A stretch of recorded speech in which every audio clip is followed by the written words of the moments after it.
Breakup అయిపోయిన తర్వాత revenge తీర్చుకుందాం అనుకోవడంలో అర్థం ఉందా అసలు? నేనున్నాగా క్లియర్‌గా ఎక్స్‌ప్లెయిన్ చేయడానికి. నచ్చితే ఫాలో చేయడం మర్చిపోవద్దు. ఫస్ట్ పాయింట్, రివెంజ్ అంటే ఏం చేస్తావు? స్టోరీస్ అప్లోడ్ చేస్తావు. చిన్న పోరగాళ్ళు పెట్టినట్టు కొటేషన్ పెడతావు. అది వాళ్ళు చూసారా లేదా అని చెప్పేసి నువ్వే 100 సార్లు చూస్తావు. వన్స్ వాళ్ళు చూడగానే హ్యాపీ అయిపోతావు. నాకు అర్థం కాదు ఇక్కడ నీకేం బెనిఫిట్ ఉందో. సెకండ్ పాయింట్, వాళ్ళు హ్యాపీగా ఉండొద్దు అనుకుంటావు. కెరియర్‌లో సక్సెస్ అవ్వద్దు అనుకుంటావు. వాళ్ళని ఫాలో అవుతావు నువ్వు. ఇన్ కేస్ వాళ్ళు హ్యాపీగా ఉండడం చూస్తే నువ్వు తట్టుకోలేవు. ఇంకా హర్ట్ అయిపోతావు. ఇంకా బాధపడతావు. ఆల్రెడీ బ్రేకప్ అయిపోయి హర్ట్ అయిపోయినావు. ఈ ప్రాసెస్లో నువ్వు ఇంకా హర్ట్ అయిపోతావు. థర్డ్ పాయింట్, నువ్వు మంచి పార్టీ మూడ్లో ఉంటావు. కథం వన్స్ వాళ్ళ స్టోరీ చూస్తావు. వాళ్ళ స్టోరీ ఏం పెడతారు? ఎవరితోనో ఎంజాయ్ చేస్తున్నట్టు సంథింగ్, వాళ్ళు కూడా పార్టీ మూడ్లో ఉన్నట్టు పెడతారు. కథం ఆగమాగం అయిపోతావు నువ్వు. మొత్తం డిస్టర్బ్ అయిపోతావు. అక్కడి నుంచి వెళ్ళిపోతావు నువ్వు. లేదా బాగా తాగేసి పడుకుంటావు.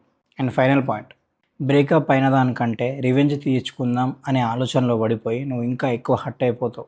నిన్ను నువ్వే హర్ట్ చేసుకుంటావు. ఇక్కడ వేరే ఏం లేదు. మెయిన్ థింగ్ ఏంది అని అంటే నీ టైం మొత్తం వేస్ట్ చేసుకుంటావు.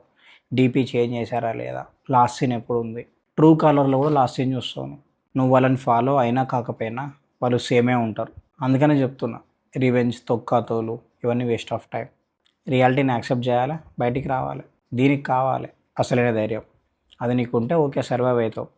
ధైర్యం లేదా, అవ్వలేవు. లవ్ రిలేటెడ్ ఎలాంటి ప్రాబ్లమ్స్ ఉన్నా, కన్ఫ్యూజన్స్ ఉన్నా జస్ట్ నా పేజ్ని ఫాలో చేసుకొని పెట్టుకోండి, మొత్తం సెట్ అయిపోతారు.